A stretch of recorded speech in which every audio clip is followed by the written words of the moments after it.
اب یہ نوٹ کر لیجئے، ہدایت و ضلالت اس دنیا میں جو مختلف حالتیں انسان پر طاری ہوتی ہیں، یا نعمتوں کی بارش ہو رہی ہے، یا تنگی ہے، فقر ہے، احتیاج ہے، دنیاوی حیثیت ہے، وجاہت ہے، یا دنیا میں گمنامی ہے، کسنوی پرست کے بھیا کس تھی، کوئی آپ کا حال ہی نہیں پوچھ رہا کہ تم ہو کون، تمہارے منہ میں کتنے دانت ہیں، یا یہ کہ دنیا میں اقتدار کی کسی مسند پر انسان بیٹھا ہے، یا یہ کہ کوئی اس کے ہاتھ میں اختیار نہیں۔ یہ تمام جو حالات انسان پر طاری ہوتے ہیں، ان کے جواب میں جو طرز عمل فکری اعتبار سے اور عملاً انسان اختیار کرتا ہے، اس کے 4 درجے ہیں۔ پہلا درجہ ہے انتہائی گمراہی، ضل ضلالا بعیدا۔ وہ کیا ہے؟ اگر عزت ہوئی، نعمتیں ملی، فلاں دیوی یا دیوتا کی نگاہ کرم ہے، اس کی کرپا سے یہ ہو گیا، اور اگر کوئی تکلیف آ گئی، مصیبت آ گئی، معلوم ہوتا ہے کہ فلاں دیوی یا دیوتا ہم سے ناراض ہو گیا، یہ کالی دیوی کی طرف سے کوئی مصیبت آ گئی ہے، یا یہ کہ یہ لکشمی دیوی کی نگاہ کرم ہے کہ ہمیں دولت مل گئی ہے۔ یہ تو ہے شرک۔ شرک ہونے کے اعتبار سے یہ ہے ضل ضلالا بعیدا، انتہائی پستی۔ اس پستی سے اوپر آئیں گے تو توحید کی پہلی منزل ہے۔ عزت دی اللہ نے دی، اگر کوئی تنگی آ گئی، فقر، تکلیف، کوئی ذلت، رسوائی، یہ بھی اللہ کی طرف سے۔ ایک اعتبار سے تو انسان ہدایت پر آ گیا، بڑی گہرائی تھی اس گندگی کی اور اس خباثت کی جو شرک جس کا نام ہے، اس سے انسان نکل آیا، نجاست سے۔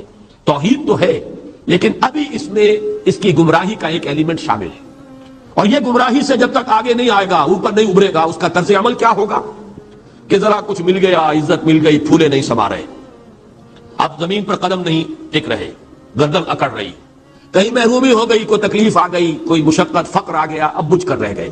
ان دونوں کیفیات میں انسان کا پینڈولم جو ہے وہ ایکسٹریم کو جائے گا۔ یہ کب ہوگا؟ جبکہ انسان یہ سمجھتا ہے کہ اس دنیا میں جو دولت مل گئی یا عزت مل گئی تو یہ گویا کہ بڑی کوئی قابل فخر شے ہے، اور اگر یہاں پر کوئی تکلیف آ گئی، کوئی مصیبت آ گئی، فقر و فاقہ آ گیا تو یہ گویا کہ بہت ہی اہانت آمیز شے ہے۔ اگر یہ انسان سمجھے گا تو طرز عمل وہ نکلے گا نتیجے کے طور پر جو میں بیان کر چکا ہوں، یہ گمراہی ہے۔ اس گمراہی سے نکلیں گے تو آپ کس مقام پر آئے؟ دوسری منزل ہدایت کی کیا ہے؟ نہ یہ عزت ہے نہ یہ ذلت ہے، دونوں حیثیتیں برابر ہیں کہ یہ امتحان ہے۔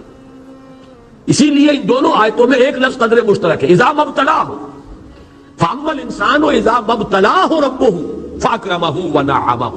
یہ بھی ایک ابتلا ہے، آزما رہا ہے اللہ، کبھی وہ دے کر آزماتا ہے، کبھی چھین کر آزماتا ہے، کبھی فقر و فاقہ سے آزماتا ہے، کبھی وہ کثرت دولت اور کثرت مال سے آزماتا ہے، کبھی وہ صحت دے کر آزماتا ہے کہ یہ قوت اور توانائی اور صحت جو میں نے دی ہے یہ اس میں کیا کرتا ہے، کبھی وہ مرض کے ذریعے سے آزماتا ہے کہ صبر کرتا ہے کہ نہیں کرتا۔ ہمارے لیے شکوہ اور شکایت تو اس کی زبان پر نہیں آ جاتی، نالا اور شیون تو نہیں آ جاتا، تکلیف جھیلتا ہے کہ نہیں جھیلتا، اس میں تحمل ہے کہ نہیں ہے، تو صبر کرتا ہے یا شکر کرتا ہے۔ یہ دونوں کیفیات در حقیقت اس اعتبار سے مساوی ہے، یہ بھی امتحان، یہ بھی امتحان۔ یہ حقیقت جب سامنے ہوگی اب وہ پینڈولم جو ہے وہ بہت کم ہو جائے گا، یعنی انسان میں طبعی طور پر تو ایک اثر ہوتا ہے غیر اختیاری، کسی چیونٹی نے کاٹا آپ کے پاؤں پر، آپ اپنا پاؤں ہٹا لیں گے، اس میں کوئی ارادہ نہیں، یہ ریفلیکس ایکشن ہے، غیر اختیاری فعل۔ اس حد تک تو انسان ضرور متاثر ہوتا ہے، اس سے تو کوئی انسان جو ہے وہ بلندتر نہیں ہو سکتا۔ حضرت ابراہیم رضی اللہ تعالیٰ عنہ، حضور کے وہ نومولود فرزند، انتقال جب ہو رہا تھا آپ کی آنکھوں میں آنسو آ گئے۔ اب یہ ایک طبعی اثر ہے، ایک فعل ہے، انفعالی کیفیت ہے جو بالکل طبعی ہے، لیکن یہ نہیں کہ اس کی وجہ سے انسان کی زبان پر کوئی شکوہ آ جائے، کوئی شکایت آ جائے، یہ نہیں ہوگا، یہ ایمان کے منافی ہے۔ اسی طریقے سے اگر کوئی خوشی ہوئی ہے تو چہرے کے اوپر ایک نکھار آ جائے گا، تبسم آ جائے گا، اس سے زائد نہیں۔ اس حد تک تو یوں سمجھیے کہ انسان کا طبعی تقاضا ہے۔ اس سے زیادہ یہ پینڈولم اگر سوئنگ کر رہا ہے تو گویا کہ اس حقیقت سے انسان محجوب ہے کہ یہ بھی امتحان ہے، یہ بھی امتحان ہے، جو ہم سورہ حدید میں پڑھ چکے ہیں۔ ما اصاب من مصیبت فی الارض ولا فی انفسکم الا فی کتاب من قبل ان نبراها ان ذلک علی اللہ یسیر لکی لا تعصوا علی ما فاتکم ولا تفرحوا بما آتاکم۔ اللہ تمہیں کچھ دے تو اتراؤ مت، اللہ تم سے کچھ چھین لے تو اس کے اوپر افسوس مت کرو۔ یہ نتیجہ ایمان کا نکلنا چاہیے۔ اگر تمہیں ایمان ہے اللہ پر، اگر تمہیں یقین ہے کہ جو کچھ ہوا ہے اللہ کے اذن کے بغیر نہیں ہوا، اگر تمہیں یقین ہے کہ اللہ نے جو میرے لیے طے کیا ہے اس میں میرے لیے خیر ہی ہے، چاہے فی الحال فی الوقت فوری طور پر مجھے ناگوار محسوس ہو رہی ہے بات، لیکن یقیناً میرے لیے اس میں خیر ہے میرے رب کی طرف سے، کہ ہر چساقی ما ریخت عین الطاف است۔ ہم تو شارٹ سائٹڈ ہیں، ہم دیکھ نہیں سکتے کسی شے کو، ہم اس کے ظاہر کو دیکھ کر گھبرا اٹھتے ہیں کہ یہ تو تکلیف آ گئی، کیا پتا اسی کے پردے میں اللہ کی رحمت آ رہی ہے۔ میں نے وہ رئیس امروہوی کے اشعار آپ کو کئی دفعہ سنائے ہیں۔ وہ وقت آیا کہ ہم کو قدرت ہماری سعی و عمل کا پھل دے، بتا رہی ہے یہ ظلمت شب کہ صبح نزدیک آ رہی ہے۔ ابھی ہے کچھ امتحان باقی، فلاکتوں کے نشان باقی، قدم نہ پیچھے ہٹے کہ قسمت ابھی ہمیں آزما رہی ہے۔ رئیس اہل نظر سے کہہ دو کہ آزمائش سے جی نہ ہارے، جسے سمجھتے ہو آزمائش وہی تو بگڑی بنا رہی ہے۔ اسی آزمائش سے تو بگڑی بنے گی، اسی سے تو تمہارا خیر جو ہے اجاگر ہوگا، سامنے آئے گا، پتہ چلے گا who's who, what is what۔ ابو بکر میں کتنا یقین اور ایمان تھا، یہ کیسے معلوم ہوگا؟ کیسے معلوم ہوگا کہ بلال میں کتنا سہار، کتنا تحمل تھا، کتنا صبر تھا، اگر وہ مصیبت ان پر نہ آتی کہ جو امیہ ابن خلف کے ہاتھوں ان پر قیامت ٹوٹ رہی تھی۔ تو یہ ساری چیزیں جو ہے ما اصاب من مصیبت فی الارض ولا فی انفسکم الا فی کتاب من قبل ان نبرأ ان ذلک علی اللہ یسیر لکی لا تأسوا علی ما فاتکم ولا تفرحوا بما آتاکم واللہ لا یحب کل مختال فخور۔ اگر اس حقیقت سے محجوب ہو جاؤ گے تو پھر اختیال اور فخر اور گھمنڈ پیدا ہو جائے گا تمہارے اندر، یا دوسری طرف مایوسی، کمر ہمت ٹوٹ کر رہ جائے گی، خودکشی کرنے کو انسان آمادہ ہو جاتا ہے، ذرا کوئی ناکامی دنیا میں آ گئی، کوئی تکلیف آ گئی۔ یہ ہے در حقیقت تیسری منزل، ہدایت کی دوسری سیڑھی۔ پہلا کیا تھا؟ ضل ضلالا بعیدا، کوئی خیر مل گیا تو کسی دیوی کی نگاہ کرم، کوئی تکلیف آ گئی تو کسی دیوتا کی ناراضی، یہ تو ہے ضل ضلالا بعیدا۔ اس سے اوپر آئے، یہ پہلی سیڑھی ہدایت کی ہے۔ عزت ہے تو اللہ کی طرف سے، اور اگر کوئی ذلت ہے، تنگی ہے تو اللہ کی طرف سے، یہ ہدایت کا آغاز ہو گیا، یہ توحید کی بنیادی منزل ہے۔ اس سے اگلی منزل، یہاں کی ذلت ذلت نہیں، یہاں کی عزت عزت نہیں۔ ذالک یوم التغابن، ہار اور جیت کے فیصلے کا دن تو قیامت کا دن ہے، وہاں معلوم ہوگا جس کو اسرو عزت ملی وہ عزت والا ہے، جو اسرو ذلیل ہو گیا وہ ذلت والا ہے۔ یہ تو امتحان ہے، دار الامتحان ہے، خلق الموت والحیات لیبلوکم ایکم احسن عملا، یہ تو دار الامتحان ہے، امتحان ہونے کے ناطے دونوں برابر ہیں۔ اس سے اوپر ہے ایک چوتھی منزل، ہدایت کی تیسری منزل، وہ کیا ہے؟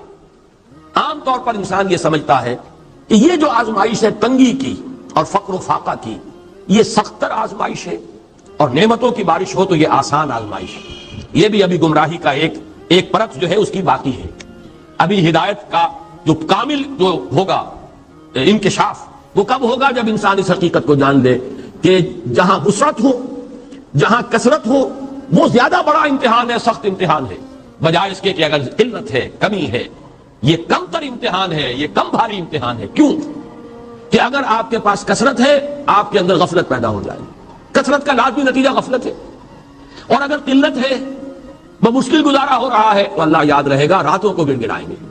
آسائش میں اللہ کو بھول جانا زیادہ ممکن ہے، بلکہ متوقع ہے، اور تکلیف میں اللہ کا یاد آنا زیادہ متوقع ہے۔ اس میں انسان فریاد کرتا ہے، اللہ سے دعا کرتا ہے، تو کون سی چیز نتیجے کے اعتبار سے بہتر ہوئی؟ معلوم ہوا یہ امتحان جسے آپ ہلکا سمجھ رہے ہیں یہ سختر ہے۔ اگر اصل کامیابی قیامت کی اور آخرت کی ہے تو یہ امتحان زیادہ سخت ہے بنسبت اس امتحان کی، اگرچہ اس امتحان کی بھی ایک آخری شکل ہے جس کے بارے میں حضور نے فرمایا کاد الفقر ان یکون کفرا، لیکن عام حالات میں یہ سمجھ لینا چاہیے کہ یہ بھی امتحان، یہ بھی امتحان۔ لیکن اگر تنگی ہے، اس کے لیے بھی حدیث بڑی پیاری ہے، حضور نے فرمایا ما قل و کفا خیر مما کثر و الہا، اگر کم ہو لیکن کفایت کر جائے، ضرورت پوری ہو گئی، پیٹ کو جتنا درکار تھا جسم اور جان کا رشتہ برقرار رکھنے کے لیے اتنا مل گیا، نہیں کوئی کئی کورسز کے ڈنر کھائے ہیں، نہیں کوئی اس کے اندر جو ہے لذت ہے، لیکن یہ کہ بنیادی ضرورت پوری ہو گئی، کسی کے سامنے ہاتھ نہیں پھیلانا پڑا، کسی کے سامنے عزت نفس کو ہتھیلی پر رکھ کر پیش نہیں کرنا پڑا۔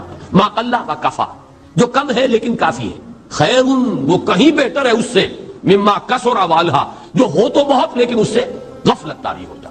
الہاکم التکاثر، یہ تکاثر تو انسان کو غفلت کے اندر مبتلا کر دینے والی شے ہے۔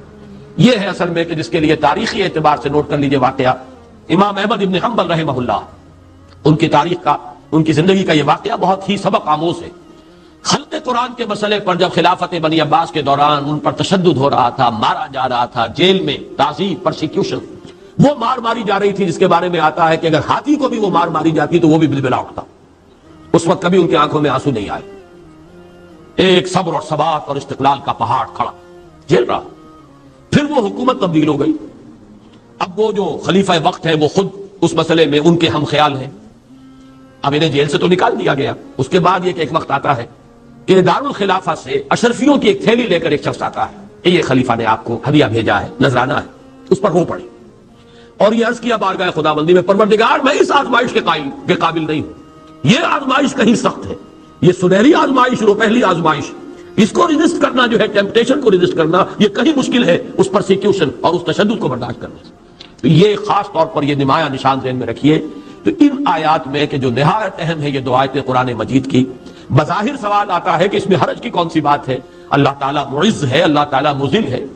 تعز من تشاء وتذل من تشاء بیدک الخیر، یہ سورہ آل عمران میں آیت آئی کہ نہیں آئی؟ لیکن یہ کہ اصل میں یہ 4 درجے ذہن میں رہنے چاہیے. اگر آسانی ہو، عزت ہو، دولت ہو، فراوانی ہو تو کسی دیوی کی نگاہ کرم یا دیوتا کا کرم.